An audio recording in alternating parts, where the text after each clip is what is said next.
না, আমি কোনোদিন তাহলে বাচ্চাটাকে রেখে তুই এখান থেকে চলে যা। রণজিৎ সিং, বাচ্চাটা তুমি কোলে তুলে না।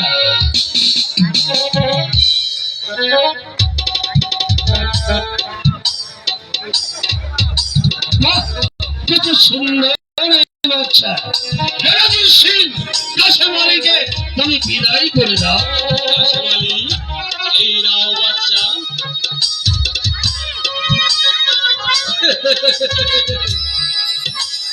কাঁঠাল হয়ে গেল বাচ্চার করে। আর এই নাও তোমার বকশিস। এবার তুমি আসতে পারো কাশেম আলী। বাচ্চার ছেলে এলো চাষার করে, বাচ্চার ছেলে এলো চাষার করে।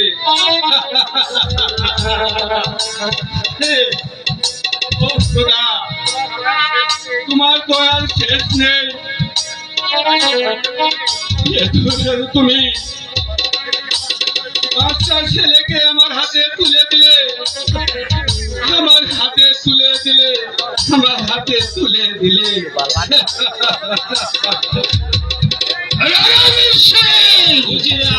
তোমার প্রতিটি কাজে আমি সন্তুষ্ট হয়েছি। এখন তুমি তোমার কাজে যাও, আমি আমার কাছে কিছু কাজ করতে দাও। তাই চলুন উজির আজম, তাই চলুন।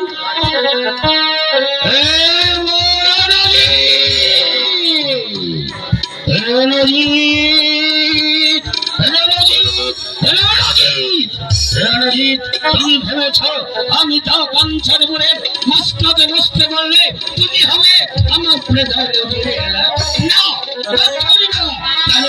বহু কষ্টে আমি বসতে যাচ্ছি কাঞ্চনপুরের শাহী মস্তকে। এই মস্তকে বললে আশা করলাম মস্তক তোমাকে জানাই আমি ছোট ছোট সেলাম সেলাম সেলাম।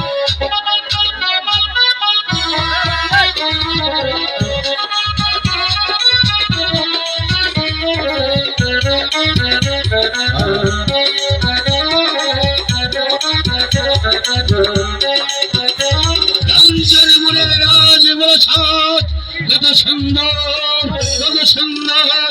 সারাটি জীবন আমি এই প্রসাদে গোলামি করে এসেছি।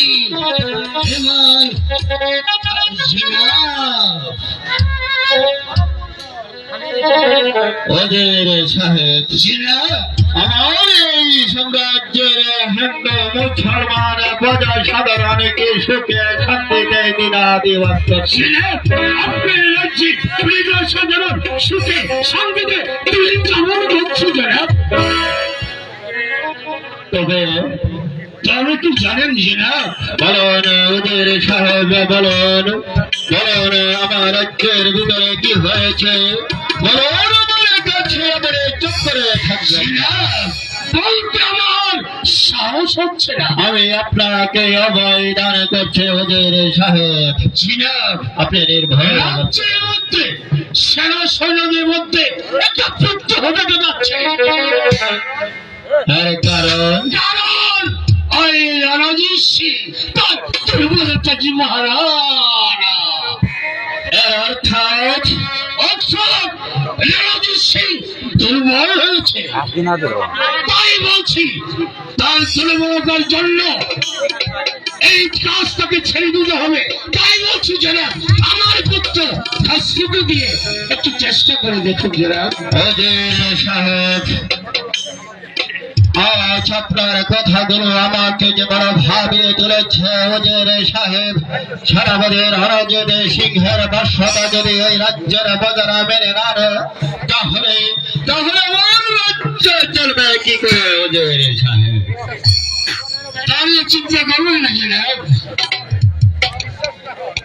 জনাব জনাব আমি বলছিলাম কি আমার কথা যদি বিশ্বাস না হয় আপনি রণজিৎ সিংকে ডেকে জিজ্ঞাসা করুন জনাব। ঠিক আছে ওদের সাহেব, আমি রণজিৎ সিংহকে আমি ডেকে জিজ্ঞাসা করবো। শুধু তাই নয় আমি দেখতে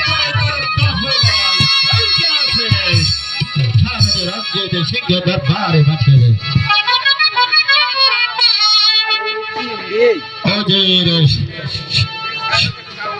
ওদের সাহেবের কাছে যে আমি জানতে পারলাম রাজার সৈন্যরা নাকি আপনার বর্ষতা মেনে নিচ্ছে না। এর অর্থ আপনার দুর্বলতা। জাহাপনা, এসবই মিথ্যে জাহাপনায়। আমার মনে হচ্ছে এ সবাই ওই উজির সাহেবের চক্রান্ত। আমার বিশ্বাস না হয় এই রঞ্জিত সিংয়ের শক্তি পরীক্ষায় জাহাপনা। সারাবতী রঞ্জিত সিং, আমি আপনার বাহুর আমি সচক্ষে দেখতে চাই। এই কাছিস ওদের পুত্র খস্রুকে দরবারে পাঠিয়ে দে। কি আদেশ হয়েছে?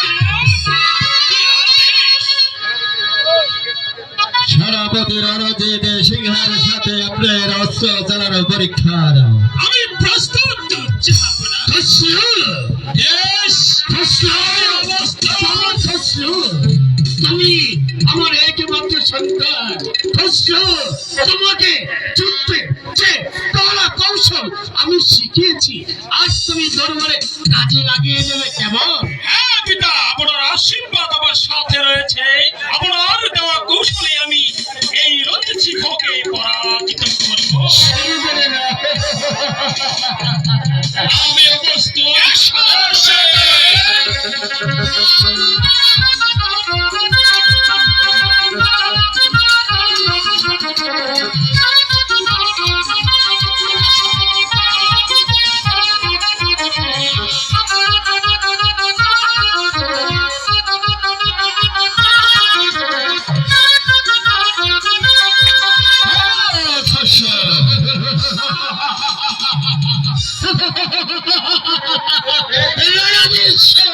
কোথায় গেল তোমার শক্তি?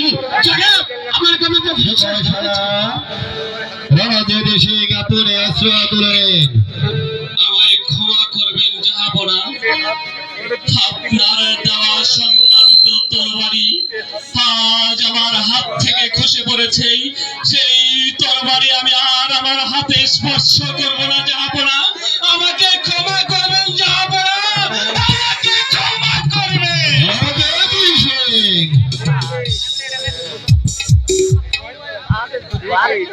জাহাপনা, যেহেতু এই অস্ত্র আমার হাত থেকে খসে পড়েছে, তাই তো আমি আপনার চাকরি ইস্তফা দিয়ে আমি ওই সাধারণ মানুষের সঙ্গে চলে যাব। সাধারণ মানুষের কাছে গিয়ে সাধারণভাবে আমি আমার জীবন যাপন করব। আমায় ক্ষমা করবেন জান, আমায় ক্ষমা করবেন। পিছু ডাকবেন না জাহাপনা, আমাকে পিছু ডাকবেন না। তবে আমি যে চক্রান্ত শিকার হয়ে আপনার রাজপ্রাসাদ থেকে চলে যাচ্ছি, আপনাকেও আমি এই আপনাকে যেন এই চক্রান্তের যাতে না করতে হয়।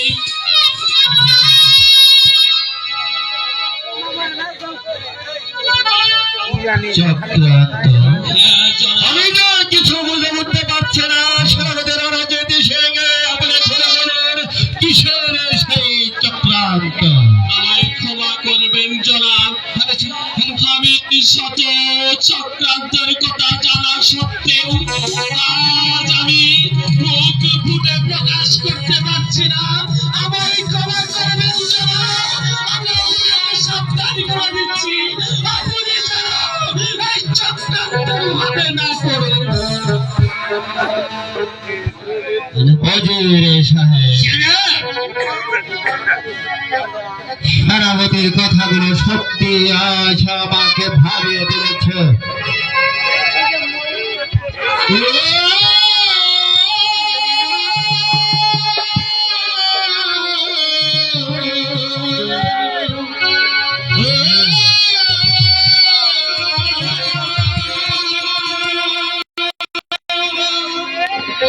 তুই ভাবলি যাবে আপন করে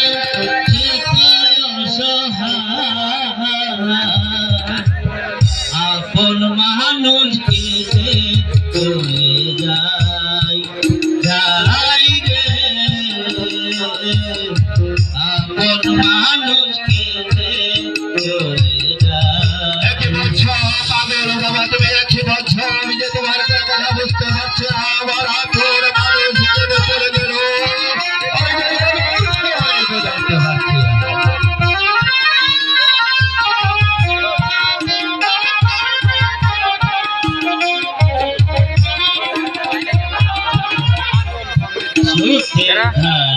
তেমনি করে বাকি দিকে যায়, তেমনি করে তাহার দুধ এসে যায়। আমি তো পাগলের কথা বলতে পারছি না। তেমনি করে বাকির দিকে যায়, তেমনি করে তাহার দুধ এসে যায়। ও তুই বাবলি যাবে আপন করে,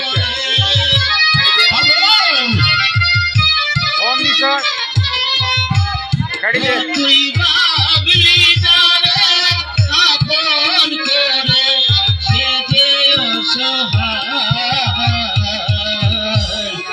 আপন মানুষকে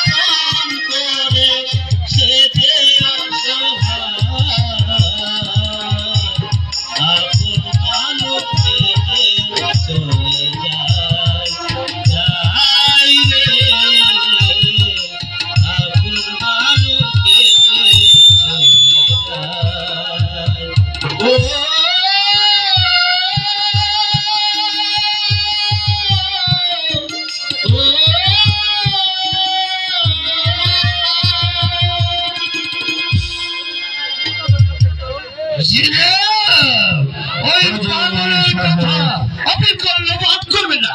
পাগলে কি বলে আর ছাগলে কি খা, ওই পাগলের কথা বিশ্বাস করবেন না। যেটা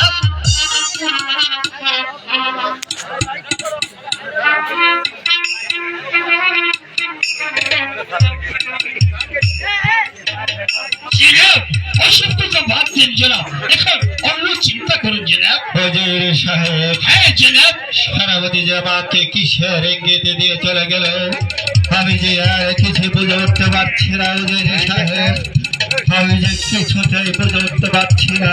জনাব, জনাব, একটা ছিলাম জনাব।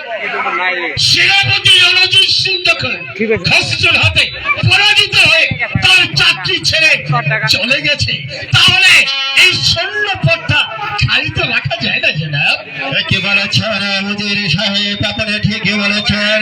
আপনার যদি ভালো মনে হয় আপনি সেটা করুন। আপনি আমার সর্বকে খসুর হাতে সেই সম্মানিত তরোয়ারি আপনি তুলে দিন। আপনাকে আদেশ করলাম। সিনাব, আপনি এত মেহমান জনাব, আপনি এত ভালো সিনাব, আমাকে বিশ্বাস করে এই রাজ্যে ও জিনারা দিয়েছে আমার কথা মতো আপনি চলেন জনাব। আর যখন বলছে শাস্ত্র এই রাজ্যের সিপাহসালা, তাহলে আপনার কথা মতো হাতিয়ার খেলা আমি তুলে দিচ্ছি জনাব। খসরু, বাবা খসরু, পিতা এগিয়ে এসো। বাহ, খসরু পিতা জাহাপনা বলেছে এই হাতিয়ার তোমার হাতে তুলে দেওয়ার জন্য।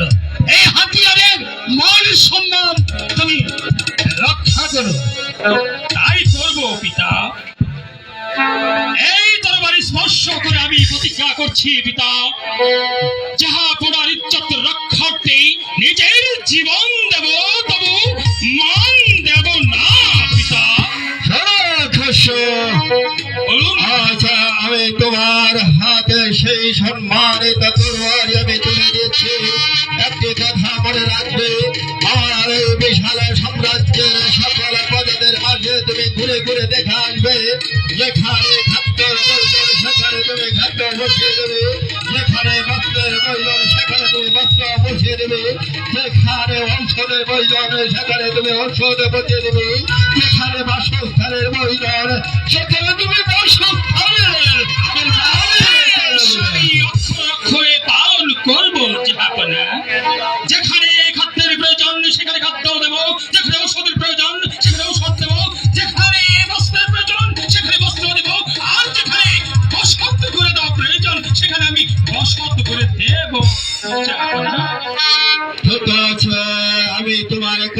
শুনে আজ খুশি হলাম। জনাব ওজির সাহেব, জনাব আপনি আসুন, আমাকে একটু একা ভাবতে দিন।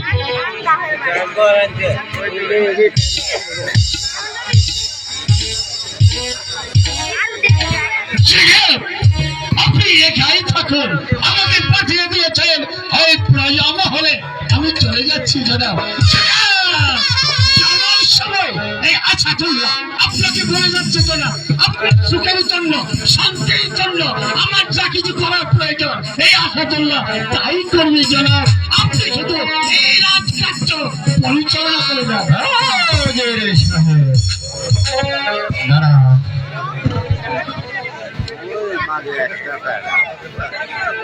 আমি যে আর কিছুই বুঝে উঠতে পারছি না, সারা বলে কিসের যেন একে ইঙ্গিত দিয়ে চলে গেল। আমি যে কিছু বুঝে উঠতে পারছি না, তাহলে কি আমার মহলে কোনো ষড়যন্ত্র চলছে কিনা? মেহেরবান বিচারে যদি আমি তোমার কাছে কোনো ভুল করে থাকি, তাহলে তুমি আমার অপরাধ ক্ষমা করে দিয়ে খোদা, তুমি আমার অপরাধ ক্ষমা করে দিও। ভাবছি অনেক কথা বেগম, ভাবছি অনেক কথা, কিন্তু বলো বেগম, আমার একমাত্র বংশের শাহজাদে মালা কোথায়? আমি মালাকে যে দেখতে পাচ্ছি না। তুমি জানো বেগম, তুমি জানো আমার একমাত্র শাহজাদে মালাকে না দেখলে মনে হয় এই পৃথিবীটা যেন অন্ধকার হয়ে আছে।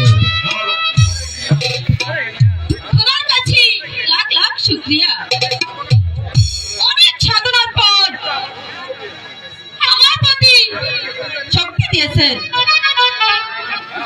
মা মালা, মা তুমি এখানে না? মামারা তুমি কোথায় ছিলে? মামারা তুমি তো জানো মালা, তোমাকে একে নজর না দেখলে যে আমার কাছে এই পৃথিবীটা যেন অন্ধকার হয়ে না, তাই তুমি কখনো আমার চোখে আড়ালে যাবে না। মা ঠিক আছে আব্বাজান, আমি আপনার চোখে নাড়া কখনোই হব না, কিন্তু আব্বাজান আমি যে ফুল বাগানে বেড়াতে যাব। ফুল বাগানে বেড়াতে যাবে মা? তুমি ফুল বাগানে বেড়াতে যাবে না? না মা, আমি তোমাকে সেই ফুল বাগানে যেতে দিতে পারি না। তুমি তো আব্বাজানকে বুঝিয়ে আমি বলছি, আমি সুন্দর করে বলতে দেখো, এটা না খুব মনে চাইছে, একটু খাবার দাও। মা তুমি কেন যাবে এই সকালবেলায় সেই কুঞ্জবনে? সকালে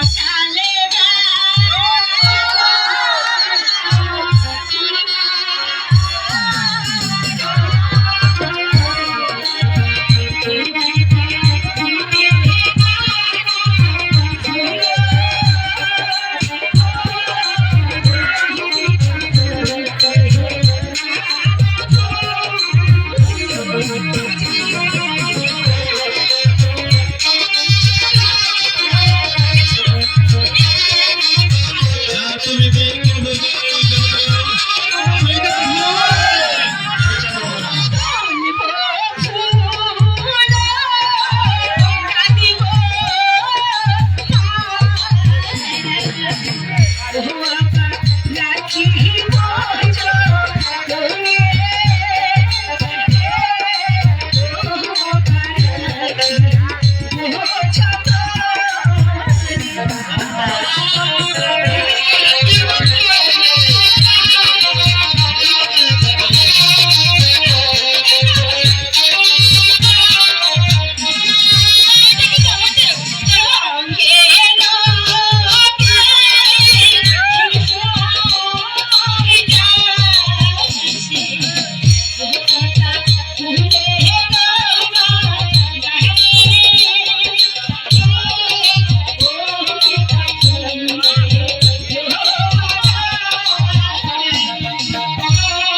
তাহলে তুমি ফুল বাগানে যাবে না?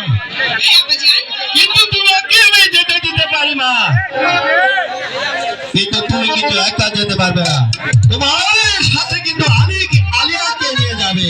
কেমন ওখানে যাব মনে থাকে? দেখো চলো আমরা অন্তঃপুরে চলে যাই। আয় চলো যাবে না চলো বাজান তাই চলো।